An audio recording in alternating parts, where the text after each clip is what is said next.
Hello students, আশা করি তোমরা সবাই খুব ভালো আছো। আমি পার্থপ্রতিম সরকার এবং তোমরা এখন রয়েছো কনফিডেন্ট ইংলিশ উইথ পার্থ স্যারের টিউটোরিয়ালে।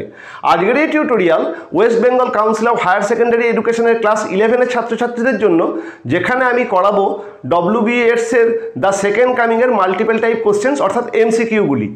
আমাদের আগের টিউটোরিয়ালে আমরা দ্য সেকেন্ড কামিং পড়েছি, তার বঙ্গানুবাদ করেছি, যেভাবে বুঝলে দ্য সেকেন্ড কামিং থেকে মাল্টিপল টাইপ কোশ্চেন্স করতে সুবিধা হবে সেভাবে আমরা বুঝেও নিয়েছি।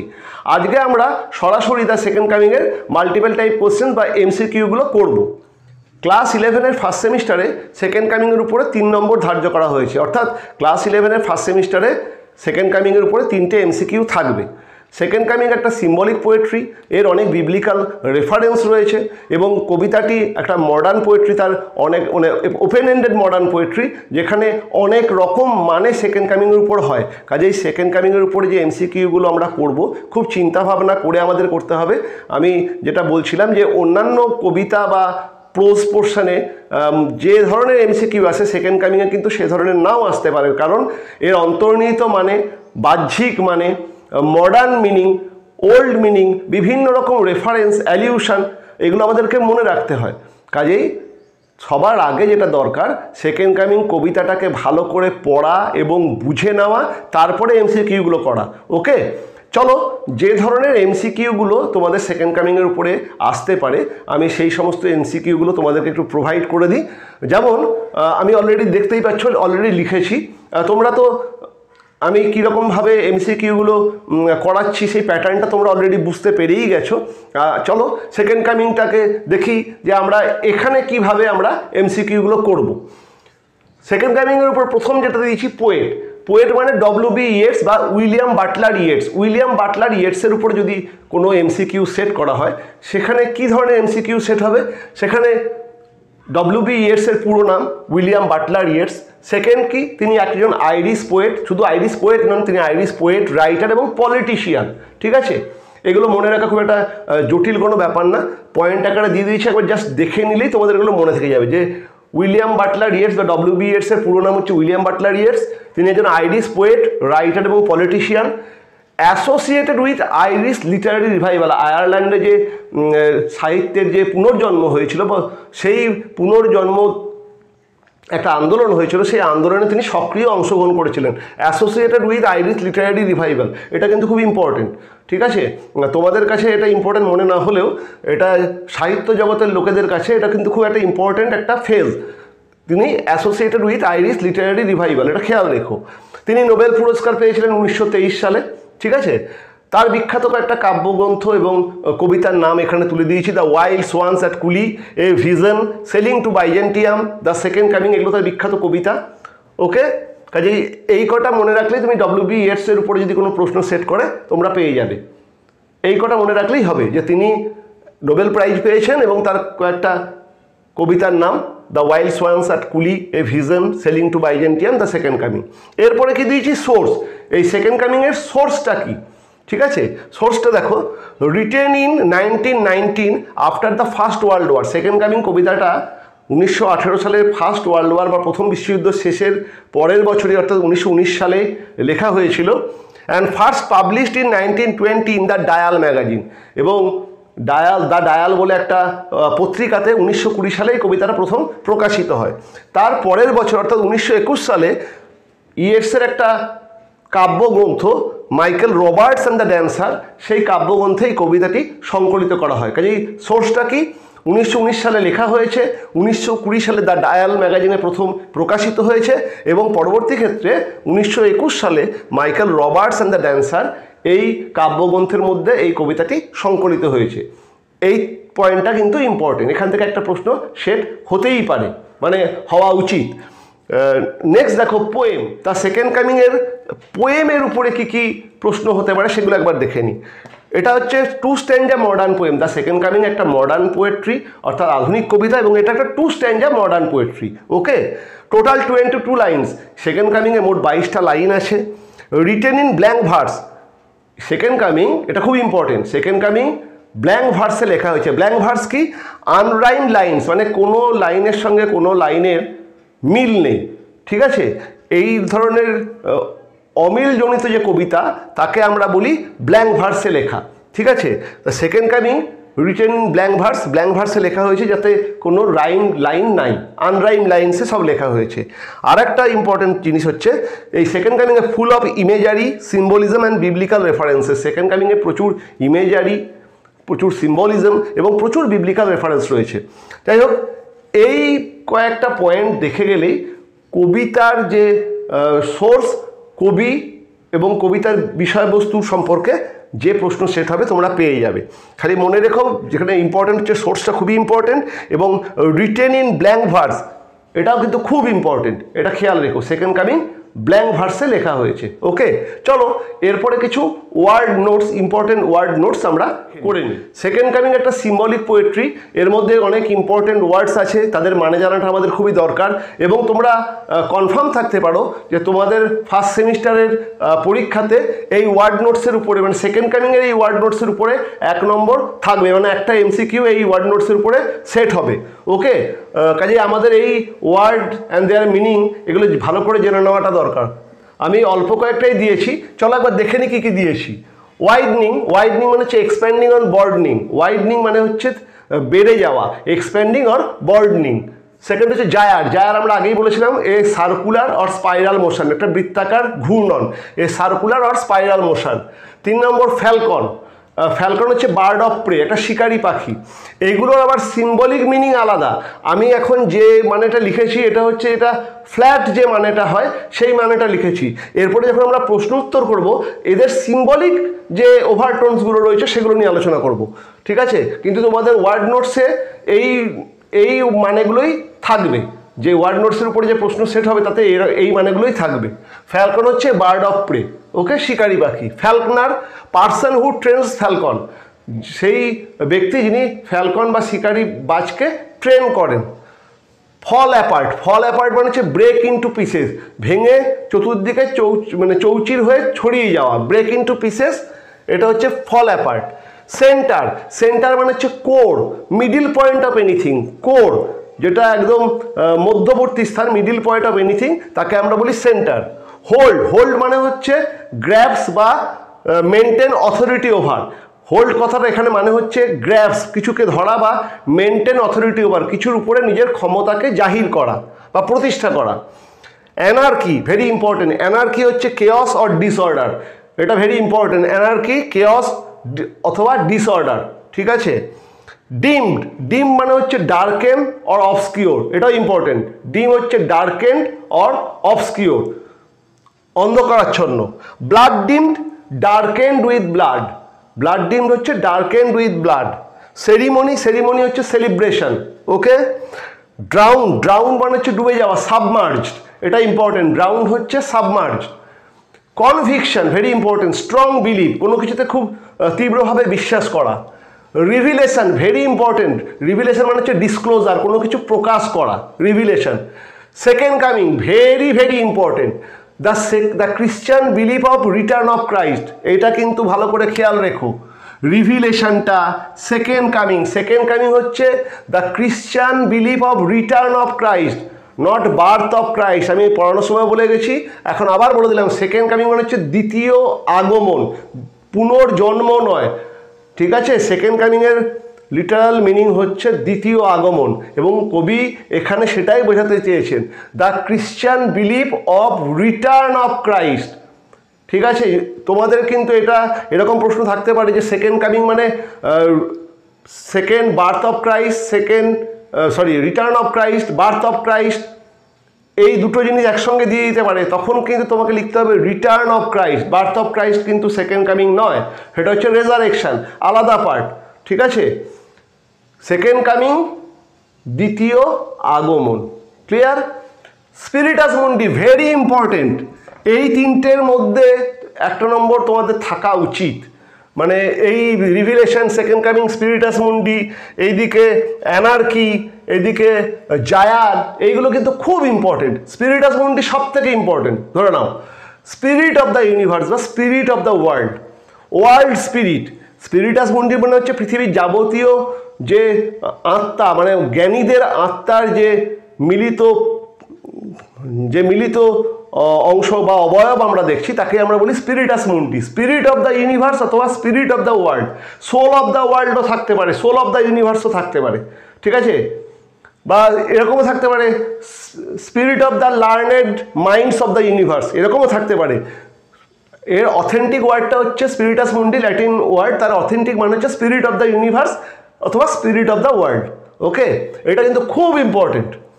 মানে আমি যদি প্রশ্ন সেট করি, আমি স্পিরিটাস মুন্ডি অথবা রিভিলেশন বা সেকেন্ড কামিং এর উপরেই রাখবো, এবং তোমরা কনফার্ম থাকতে পারো তোমাদের মাস্টারমশাইরাও এর উপরে একটা প্রশ্ন রাখবেন।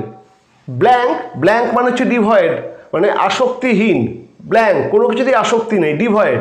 গেজ, গেজ হচ্ছে স্টেয়ার অর ফিক্স লুক, কোনো কিছুতে একদৃষ্টে তাকিয়ে থাকা, কোনো কিছুর দিকে একদৃষ্টে তাকিয়ে থাকা বলি আমরা গেজ। ওকে, রিল, রিলটাও ইম্পর্টেন্ট ওয়ার্ড, মানে এই যে স্পাইরাল মোশন সেটাকেই আমরা বলি রিল, যেটার আরেকটা ইংরেজি হচ্ছে ওয়ার্ড মানে ঘূর্ণন। ইন্ডিগন্যান্ট মানে অ্যাংরি অ্যান্ড অফেন্ডেড, ঠিক আছে, ইন্ডিগন্যান্ট হচ্ছে angry and offended. Stony, made of stone, made of stone একটা দিতে পারে, এর একটা অন্তর্নিহিত মানে হচ্ছে ল্যাক অফ ফিলিং। স্টোনি মানে পাথুরে, পাথুরে মানে যার মধ্যে কোনো ফিলিংস নেই, স্টোনের কোনো ফিলিংস নেই, সেই মেড অফ স্টোন অথবা ল্যাক অফ ফিলিং যে কোনো একটা থাকতে পারে। ভেক্সড, এটাও ইম্পর্টেন্ট, ভেক্সড হচ্ছে disturbed or trouble, disturbed or trouble. Rocking, rocking মানে হচ্ছে to move gently from side to side, এই যে দোলনা যে দোলানো হয় তাকে আমরা বলি rocking, to move gently from side to side. আর ক্রেডল হচ্ছে দোলনা, a small bed for a baby that can be moved from side to side, ঠিক আছে, a small bed for a baby that can be moved from side to side. Slouches, এটাও important, moving in a lazy way, খুব অলসভাবে এগিয়ে যাওয়া, তাকে আমরা বলি স্লাউচেস। আর Bethlehem, birth place of Jesus Christ, তোমরা সবাই জানো এটা হচ্ছে Bethlehem, birth place of Jesus Christ. এই ওয়ার্ড অ্যান্ড দেয়ার মিনিং এগুলো খুবই ইম্পর্টেন্ট, এবং এখান থেকে একটা প্রশ্ন সেট হয়, কাজেই এটা ভালো করে দেখে যেও। বিশেষ করে স্পিরিটাস মুন্ডি, সেকেন্ড কামিং, রিভিলেশন, এদিকে স্লাউচেস, এদিকে জায়ার, এগুলো কিন্তু খুব ভালো করে খেয়াল রেখো। এবং সবথেকে বড় কথা, এগুলোর যে ওয়ার্ডটা পাশাপাশি মানে যে চারটে অপশান দেওয়া হবে খুব কাছাকাছি অপশান থাকবে, কাজেই ভালো করে এগুলোর মানে এবং এটা সঠিক মানেগুলো জেনে যাওয়া দরকার। খুব পাশাপাশি থাকলে তখন তোমাদের অসুবিধাই হবে যে কোনটা ছেড়ে কোনটা করবো, মানে প্রায় একই রকম মানে থাকবে, কাজেই ভালো করে অরিজিনাল মানেগুলো জেনে নিও, এই জন্য এটা দিয়ে দিলাম। ওকে, চলো এরপরে আমরা দ্য সেকেন্ড কামিংয়ের প্রশ্ন উত্তরের প্যাটার্নে ঢুকি, যে কীরকম প্রশ্ন উত্তরগুলো আমরা মানে কোনগুলো আমাদেরকে ভালো করে জানতে হবে বা করতে হবে। ওকে, চলো এবার দ্য সেকেন্ড কামিংয়ের প্রশ্ন উত্তর কেমন আসতে পারে সেগুলো একবার দেখে নিই। দ্য জায়ার ইজ গ্র্যাজুয়ালি, জায়ার এই যে সার্কুলার মোশনটা ইজ গ্র্যাজুয়ালি কি ধীরে ধীরে কি হচ্ছে আমরা দেখছি, the gyre is gradually expanding, ধীরে ধীরে এই সার্কুলার মোশনটা তার পরিধিটা সার্কামফারেন্সটা ধীরে ধীরে বেড়ে যাচ্ছে। So the gyre is gradually widening, right answer হচ্ছে ওয়াইডনিং। তোমাদেরকে আমি খালি রাইট অ্যান্সার কটাই দিয়ে দিচ্ছি, যাতে কি হবে তোমাদের মানে ওই রাইট ঠিক উত্তরটা জানলে সহজেই তোমরা ভুলটা থেকে এগুলোকে আলাদা করতে পারবে। Okay, the falcon is unable to hear, এই বাজ পাখিটা বা এই বার্ড অফ প্রেটা কার কথা শুনতে পাচ্ছে না? আনএবল টু হিয়ার দ্য ফ্যালকনার, তার মনিবের বা তার ট্রেনারের কথাটা শুনতে পাচ্ছে না, সেটা হচ্ছে ফ্যালকনার, ঠিক আছে। The falcon is moving away while, কোন সময় এই বাজ পাখিটা ধীরে ধীরে সরে যাচ্ছে আমরা দেখছি, যখন সে ঘুরছে, যে একটার পর একটা পাক দিচ্ছে এবং ধীরে ধীরে আমরা দেখছি বাজ পাখিটা তার মালিকের কাছ থেকে বা তার ট্রেনারের কাছ থেকে সে সরে যাচ্ছে। So the falcon is moving away while turning, যখন ঘুরছে তখন সে সরে যাচ্ছে। Falcon in this poem represent, এই কবিতাতে, এবারে একটু সিম্বলিক প্রশ্নের উত্তরে চলে আসি। এই কবিতায় ফ্যালকন তো আমরা জানি বার্ড অফ প্রে, শিকারি পাখি, এই কবিতায় ফ্যালকন কিসের প্রতীক? এই কবিতায় ফ্যালকন রিপ্রেজেন্টস হিউম্যান বিইংস, মানব মানে মানুষকে বোঝাচ্ছে, ফ্যালকন হচ্ছে মানুষ। Okay, in this poem falcon represent human beings, মানুষদের বোঝাচ্ছে। আর এই কবিতায় ফ্যালকনার সেটা কি বোঝাচ্ছে? এই কবিতায় ফ্যালকনার represents creator, god, human values or social system. এই কবিতায় ফ্যালকনার হচ্ছে, ফ্যালকন শুনলে হিউম্যান বিইংস মানুষকে বোঝাচ্ছে, আর ফ্যালকনার সেটা হচ্ছে মানে মানুষের প্রভুকে, ক্রিয়েটার মানে যে মানুষকে সৃষ্টি করেছে মানে গড, ক্রিয়েটারও থাকতে পারে, গডও থাকতে পারে। আবার এটাকে অন্যরা মানে অনেক ক্রিটিক রিপ্রেজেন্ট করেছেন হিউম্যান ভ্যালুজ, মানব সভ্যতার যে সমস্ত মূল্যবোধ সেগুলো যেন ফ্যালকনার। মানুষ তো বিভিন্ন রকম মানবিক গুণাবলীর একটা সংমিশ্রণ, কাজেই মানুষ হচ্ছে ফ্যালকন, আর এই হিউম্যান ভ্যালুজ মানব সভ্যতার বিভিন্ন রকম উপাদান সেটা হচ্ছে ফ্যালকনার। এটা অনেকে রিপ্রেজেন্ট করেছেন। আবার কেউ কেউ বলেছেন যে সোশ্যাল সিস্টেম, ফ্যালকনার হচ্ছে সোশ্যাল সিস্টেম। এবারে আমি কেন চারটে লিখিয়ে দিলাম, creator, god, human value, social system, কারণ প্রশ্ন বিভিন্ন টিচাররা করবেন, প্রত্যেকেই নিজের নিজের মতো করে এই কবিতাটার মানে বের করে, ফ্যালকনেরও মানে কেউ একরকম বের করবেন, ফ্যালকনারেরও মানে কেউ একরকম বের করবেন। কাজেই যে চারটে মানে ওয়াইডলি সার্কুলেটেড এবং সবাই যে চারটের মধ্যে মানে এই চারটেকেই মেনে নেন, আমি সেই চারটেই লিখিয়ে দিলাম। ফ্যালকন হচ্ছে হিউম্যান বিইংস, আর ফ্যালকনার হচ্ছে ক্রিয়েটারই হচ্ছে গড, অথবা হিউম্যান ভ্যালুস মানবিক গুণাবলী, অথবা সোশ্যাল সিস্টেম এই সামাজিক যে সিস্টেম সেটা হচ্ছে ফ্যালকনার। যাই আসুক এই চারটের মধ্যে একটা দেবে, ঠিক আছে? ভেরি ইম্পর্টেন্ট কিন্তু ফ্যালকনের সিম্বলিক সিগনিফিকেন্স, ফ্যালকনারের সিম্বলিক সিগনিফিকেন্স, মানে এরকমভাবে আসতে পারে যে ফ্যালকনার ফ্যালকন সিম্বলাইজেস, এরকমভাবেও আসতে পারে। ওকে, এই জন্য এটা ভালো করে দেখো। তারপরে when the falcon cannot hear the falconer, তখন কি হয়? থিংস ফল অ্যাপার্ট, সব জিনিস চতুর্দিকে ছড়িয়ে মানে ভেঙে টুকরো টুকরো হয়ে চতুর্দিকে ছড়িয়ে যায়। When the falcon cannot hear the falconer, things fall apart, সব জিনিস ভেঙে চতুর্দিকে ছড়িয়ে যায়। এর উপরে আরেকটা প্রশ্ন আছে, আমি সেটা এর পরের লিখছি, তোমাদেরকে পড়িয়েওছিলাম। চিনুয়া এচিবির থিংস ফল অ্যাপার্ট বলে একটা বইয়ের নাম। এই কবিতার এই লাইনটাতেই তিনি অনুপ্রাণিত হয়ে তার বইয়ের নাম দিয়েছিলেন থিংস ফল অ্যাপার্ট, বিখ্যাত উপন্যাস। যাই হোক, আমি সেই প্রশ্নটা পরে লিখছি, তাই এখন এটা দেখে নাও। When the falcon cannot hear the falconer, things fall apart. When things fall apart who cannot hold what, যখন জিনিসপত্র ভেঙে চতুর্দিকে ছড়িয়ে টুকরো টুকরো হয়ে যাচ্ছে, তখন কে কি ধরে রাখতে পারছে না। আমরা দেখছি সেন্টার মানে হচ্ছে মানবিক মূল্যবোধ, মানবের যে society, can not hold human values. Centre can not hold human values. Centre মানে হচ্ছে এই সোসাইটি অ্যাজ এ হোল, সে ক্যানট হোল্ড হিউম্যান ভ্যালুস। সভ্যতার যে বিভিন্ন রকম উপাদান সেগুলোকে ধরে রাখতে পারছে না মানব সভ্যতা। Human society cannot hold human values. Okay, very important. এই কবিতার প্রশ্ন উত্তর আক্ষরিক অর্থে সেট না হয়ে সিম্বলিক অর্থে সেট হবে, জেনে রাখো। মানে এমনি ওই ওয়ার্ড মিনিং ওগুলোর তোমরা আক্ষরিক অর্থ পাবে, কিন্তু প্রশ্ন যেগুলো সেট হবে সবই কিন্তু এই সিম্বলিক, কারণ এই কবিতাটাই সিম্বলিক ওভারটোনসে পরিপূর্ণ। কাজেই প্রশ্ন টিচারদেরকে করতেই হবে এই সিম্বলিক ওভারটোনের উপরে। এই জন্য আমি এই সিম্বলিক ওভারটোনসের কী কী এক্স্যাক্ট মিনিং সেগুলো কিন্তু আমি তোমাদেরকে বলে দিচ্ছি। ওকে, খেয়াল রেখো। The condition everywhere seems out of control. এই যখন falcon cannot hear the falconer, things fall apart, তখন কি হয়? The centre cannot hold, mere anarchy is loosed upon the world. The condition everywhere seems out of control, কোনো কিছু আর কন্ট্রোলের মধ্যে নাই।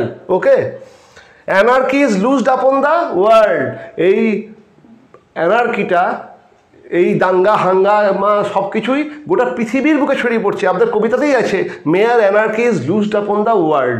ওকে, which type of tide is loosed? The blood dim tide is loosed and everywhere. কবিতার line, ঠিক আছে?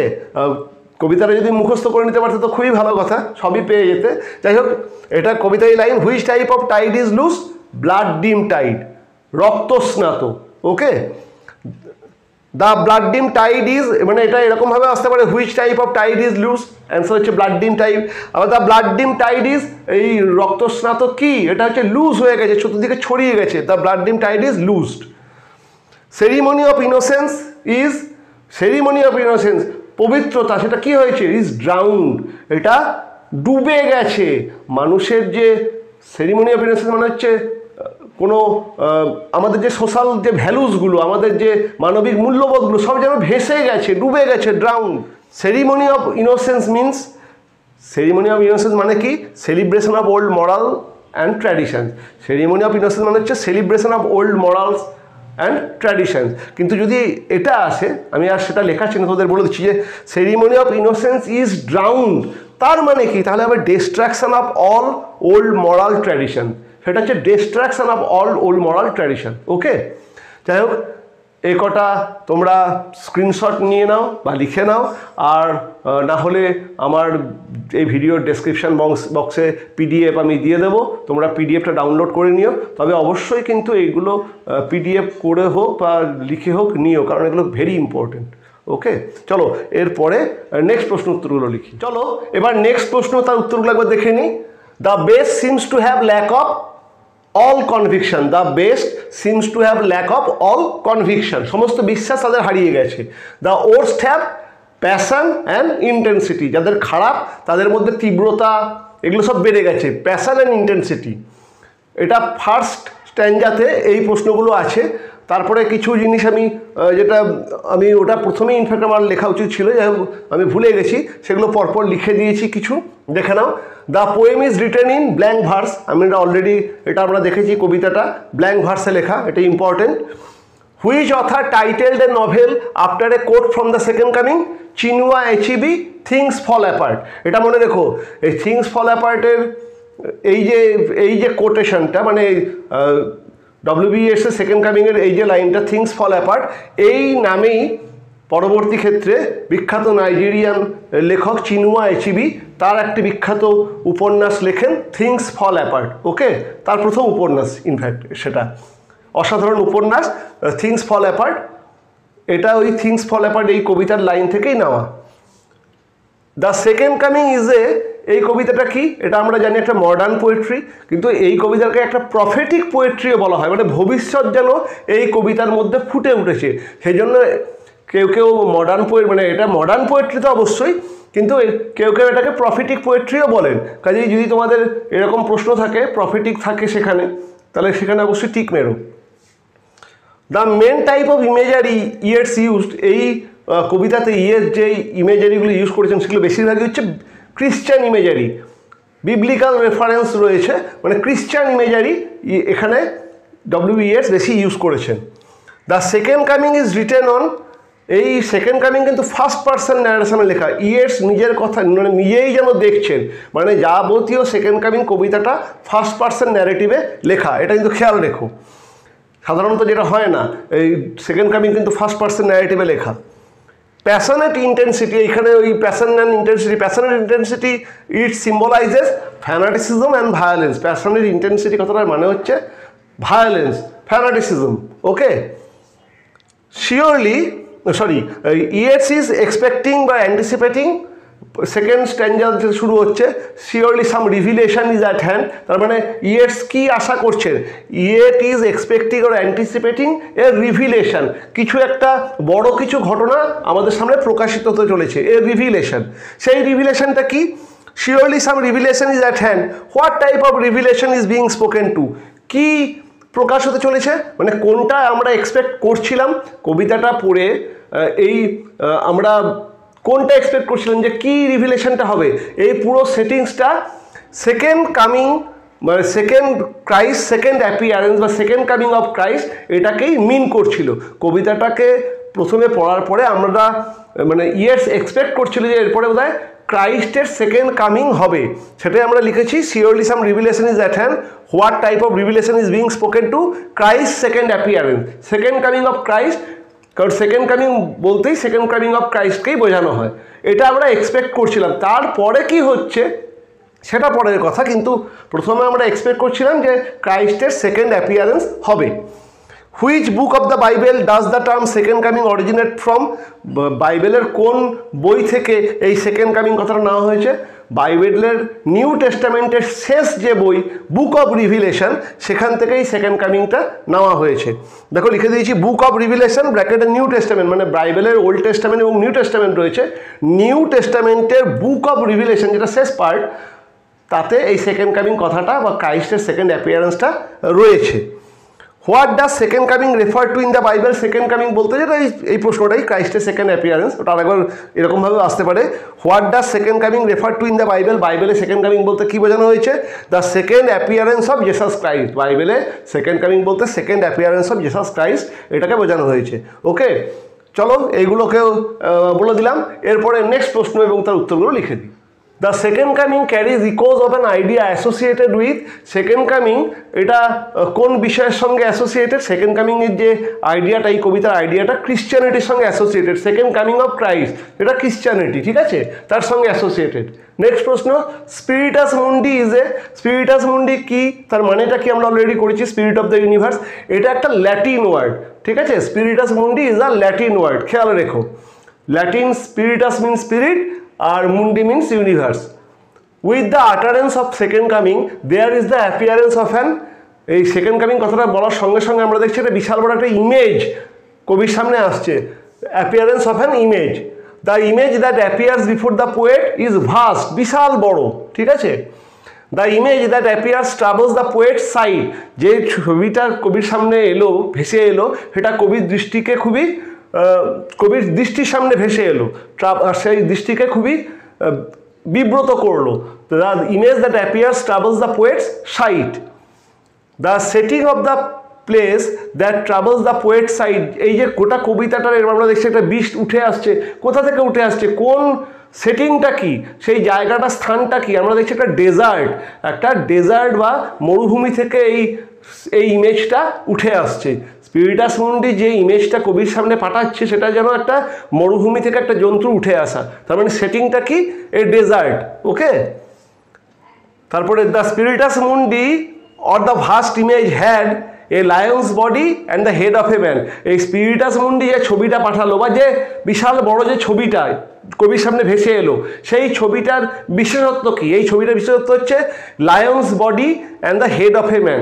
যে ছবিটা বা যে ফিগারটা বা যে বিষ্টা স্পিরিটাস মুন্ডি কবির সামনে পাঠালো, যে বিষ্টের ছবি বা যে বিষ্টকে কবি ধীরে ধীরে এই ডেজার্ট থেকে উঠে আসতে দেখলেন, সেটা হচ্ছে lion's body and the head of a man. Okay, এটা ইম্পর্টেন্ট, খেয়াল রেখো। The gaze of the beast is blank and pitiless as the sun. সূর্যের মতোই নিষ্করুণ এই চোখটা, দৃষ্টিটা। The beast is approaching slowly. এই বিস্টে খুব ধীরে ধীরে এগোচ্ছে। নিয়ার আর around the beast is seen the shadows of. এই জন্তুটার উপরে এবং আশেপাশে আমরা দেখছি শ্যাডোজ অফ ডেজার্ট বার্ড। মরুভূমির পাখিরা ঘুরে বেড়াচ্ছে বা তার মাথার উপরে চরকি কেটে বেড়াচ্ছে। মরুভূমির পাখি মানে হচ্ছে শকুনরা চরকি কেটে বেড়াচ্ছে এই বৃষ্টির উপরে। তারপরের প্রশ্নটি আছে, ডেজার্ট বার্ড সিম্বলাইজেস। এই শকুন বা এই ডেজার্ট বার্ডরা কি সিম্বলাইজেস, মানে কি বলতে চাইছে? ইট সিম্বলাইজেস ডেথ, মানে এই বৃষ্টির পেছনে পেছনেই মৃত্যু আসছে, প্রচুর লোক মারা যাবে, তাই এই শকুনগুলো এই বৃষ্টির পাশে পাশেই উড়ে উড়ে বেড়াচ্ছে যে প্রচুর লোক মারা যাবে এবং এই শকুনগুলো সেই মাংস খাবে। মানে এই ডেজার্ট বার্ড সিম্বলাইজেস ডেথ, মৃত্যু আসছে, এটা ডেজার্ট বার্ডটা মানে বলতে চাইছে, খেয়াল রেখো। The mythological creature associated in the poem. এই কবিতায় এই যে head of a man and the body of a lion, এটা কিসের সঙ্গে, কোন একটা জিনিস এটার কথা বললেই আমাদের চোখের সামনে ফুটে ওঠে? মিশরের গিজার পিরামিডের সামনে যে স্ফিংস রয়েছে, স্ফিংসেরও বডিটা হচ্ছে লায়নের এবং হেডটা হচ্ছে ম্যান, এটা যেন সেই স্ফিংসের reference.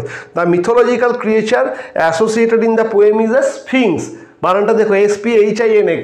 Okay, the beast in this poem is. এই কবিতায় এই বিস্ট বা জন্তুটা কিসের প্রতীক? ক্রাইস্টের প্রতীক।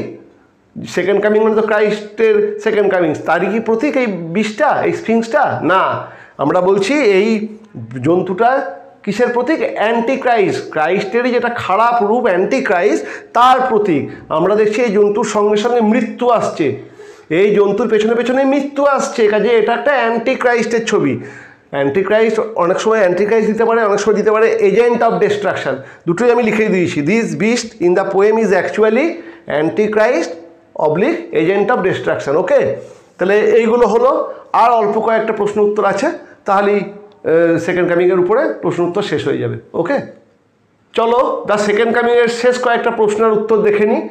ডার্কনেস ড্রপস এগেন, এই ডার্কনেস ড্রপস এগেন এই কথাটার মানে কি? এই কথাটার মানে হলো দ্য ভিজন, যে দৃশ্যটা কবি দেখছিলেন সেই that vision is fading, the vision is fading, সেই দৃশ্যটা কবি চোখের সামনে থেকে ধীরে ধীরে সরে যাচ্ছে। Okay, but now I know, who knows, এখন আমি জানি, কে জানে? আমরা জানি এইখানে এখন আমি জানি মানে হচ্ছে কবি বা ডব্লিউ.বি. ইয়েটসের কথাই বলা হচ্ছে। ঠিক আছে, এখানে আমার কালো পেনের কালি শেষ হয়ে গেছে, আমাকে আবার নীল পেনেতেই লিখতে হয়েছে, মানে এই কালিগুলোকে রিফিল করতে হবে, শেষ হয়ে গেছে। ইনফ্যাক্ট নীল পেনের কালিও শেষের মুখে, এটাও অস্পষ্ট হয়ে গেছে, খুব একটা ভালো ওঠেনি। যাই হোক, একটু কষ্ট করে দেখে নাও।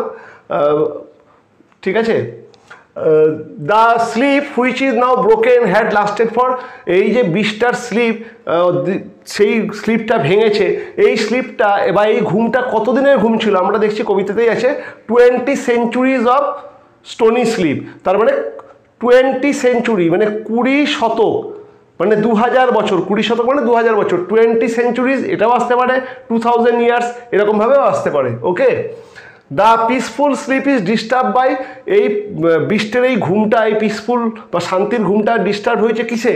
কেন বৃষ্টি জেগে উঠেছে? এর রকিং ক্র্যাডেল, একটা দোলনার দুলুনিতে এই বৃষ্টির ঘুমটা ভেঙে গেছে। মানে এই রকিং ক্র্যাডেল হচ্ছে পলিটিক্যাল অ্যান্ড সোশিওলজিক্যাল আপহিভেল। ঠিক আছে, বিভিন্ন রকম বিদ্রোহের ফলেই যেন এই বৃষ্টির ঘুমটা ভেঙে গেছে।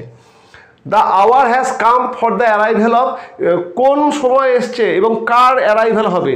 আমরা দেখছি কবি বলছেন the hour has come for the arrival of a rough beast, তার মানে সময় এসছে একটা রাফ বিস্ট, একটা আগলি লুকিং বিস্টের অ্যাপিয়ার হওয়ার। দ্য বিস্ট স্লাউচেস টুয়ার্ডস, এই বিস্টটা ধীরে ধীরে দেখছি কোন দিকে যাচ্ছে? আমরা দেখছি ধীরে ধীরে এই বিস্টটা স্লাউচেস টুয়ার্ডস বেথেলহেম, বেথেলহেমের দিকে যাচ্ছে। What is the relevance of Bethlehem? বেথেলহেমের রেলিভেন্স কি? বেথেলহেম আমরা জানি এটা হচ্ছে ক্রাইস্টের বার্থ প্লেস, কিন্তু এই বিস্ট মানে এই অ্যান্টি ক্রাইস্টে বেথেলহেমের দিকে যাচ্ছে মানে হচ্ছে ক্রাইস্টের যা যা স্মৃতি সেখানে জড়িত আছে সবই এ ধ্বংস করতে যাচ্ছে। দেখো কি লিখেছি, Bethlehem is the birth place of Christ, but this beast or anti Christ is going to destroy all things associated with Christ, ক্রাইস্টের সঙ্গে জড়িত সমস্ত কিছুকেই ধ্বংস করে দেবে। এই বিস্টের বা এই অ্যান্টি ক্রাইস্টের বেথেলহেমের দিকে যাওয়ার উদ্দেশ্য হচ্ছে ক্রাইস্টের সঙ্গে অ্যাসোসিয়েটেড সমস্ত কিছু, মানবিকতা, ভ্রাতৃত্ব, সৌভ্রাতৃত্ব, যা যা হয় সমস্ত কিছুই এই বিষটা ধ্বংস করতে যাচ্ছে। ঠিক আছে, তাহলে এই কবিতাটা কীরকম কবিতা? এই কবিতাটা মোটেই কোনো আনন্দের কবিতা না, এটা একটা খুব ডার্ক অ্যান্ড গ্রিম কবিতা, একটা খুব মানে এটাও আসতে পারে, যদিও আমি এটা লেখাইনি, আমি বলে দিচ্ছি এই কবিতাটা হচ্ছে একটা ডার্ক কবিতা, একটা গ্রিম কবিতা, মানে যেখানেতে কবির একটা ভয়, এখানে মানে কবির ভয় যে মানব সমাজ ধীরে ধীরে ধ্বংসের দিকে এগোচ্ছে, সেই ভয়টাই যেন প্রতিফলিত হয়েছে। ঠিক আছে, তাহলে কবিতার মেন থিমটা কিন্তু darkness and grimness of the society, এটা খেয়াল রেখো। আচ্ছা, এখানে কিছু ফিগার অফ স্পিচ আছে, 4-5টা বলে দিই। ব্লাড ডিম টাইড, এটা একটা মেটাফোরের উদাহরণ। ব্লাড ডিম টাইড মানে সমুদ্র স্রোতের মতো যেন রক্তের স্রোত বয়ে যাচ্ছে, এটা হচ্ছে একটা মেটাফোরের example. Oblique simile is metaphor. Ceremony of innocence, এটাও একটা metaphor. Travels my sight somewhere in sands of the desert, এটা একটা অ্যালিটারেশন, এক রিপিটেশন অফ সেম সাউন্ড। ঠিক আছে, travels my sight somewhere in sands of the desert, এই যে sight, somewhere, sands, এগুলো হচ্ছে অ্যালিটারেশনের উদাহরণ। Next, a gaze blank and pitiless as the sun, এটা একটা সিমিলির উদাহরণ, এর তুলনা। অ্যাজ আছে, অ্যাজ বা লাইক থাকলে সিমিলি হয়। A gaze blank and pitiless as the sun, সূর্যের মতো ব্ল্যাঙ্ক এবং পিটিলেস হচ্ছে এই দৃষ্টিটা, এটা সিমিলির উদাহরণ। Turning and turning in the widening gyre, এটা হচ্ছে একটা রিপিটেশন। টার্নিং অ্যান্ড টার্নিং, এই যে একই ওয়ার্ডের রিপিটেশন, এটা একটা রিপিটেশনের উদাহরণ। এবং a shape with lion's body and the head of a man, এটা একটা ইমেজারি। এ শেপ, যেই আমরা এটা বলছি একটা দৃশ্য, একটা লায়নের মানে একটা সিংহের দেহ এবং সিংহের বডি এবং একটা মানুষের মাথা, এটা যেন আমাদের চোখের সামনে একটা ইমেজকে ক্রিয়েট করছে, স্ফিংসের ইমেজ, একটা দৃশ্য আমরা চোখের সামনে দেখছি। So this is the example of an imagery.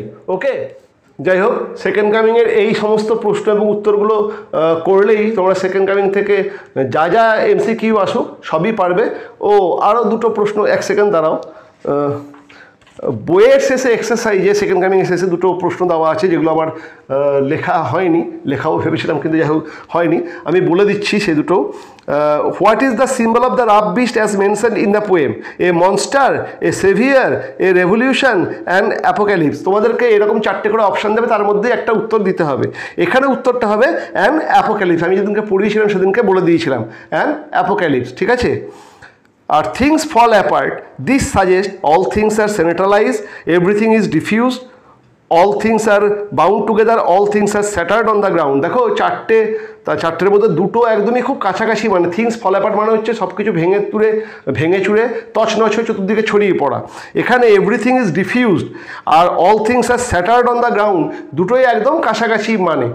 এরকমই কিন্তু এমসিকিউতে থাকবে, একদম কাছাকাছি মানে, কিন্তু এখানে উত্তরটা কিন্তু all things are scattered on the ground এটা হবে না, হবে এভরিথিং ইজ ডিফিউজ, প্রত্যেকটা জিনিসের থেকে বিচ্ছিন্ন হয়ে গেছে, এটা হবে রাইট অ্যান্সার, ঠিক আছে?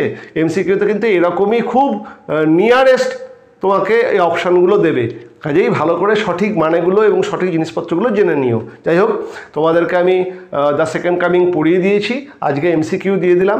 আশা করি সেকেন্ড কামিং থেকে তোমাদের কোনো অসুবিধা হবে না, তোমরা 3ই পাবে। আর ভালো করে এইগুলো সমস্ত পিডিএফ দিয়ে দেবো, পিডিএফগুলো ডাউনলোড করে নিও, দেখে নিও। এখানে একটু অস্পষ্ট হয়েছে, একটুখানি কষ্ট করে দেখে নিও। আর কেমন মানে তোমাদের প্রিপারেশান কেমন হচ্ছে? মোটামুটি তো সবই করিয়ে দেওয়া হচ্ছে, আশা করি তোমাদের প্রিপারেশানের কোনো ঘাটতি হচ্ছে না, ভালো রেজাল্ট হবে। মানে এইগুলো যেভাবে আমি করে দিচ্ছি তোমরা 100% অ্যান্সার করতে পারবে, একবার করে যদি দেখে যাও সমস্ত কিছু পারবে, আর এর বাইরে কোনো প্রশ্ন হবে না। ওকে, ভালো করে তৈরি হয়েও, দেখা হচ্ছে নেক্সট টিউটোরিয়ালে অন্য কোনো টপিক নিয়ে।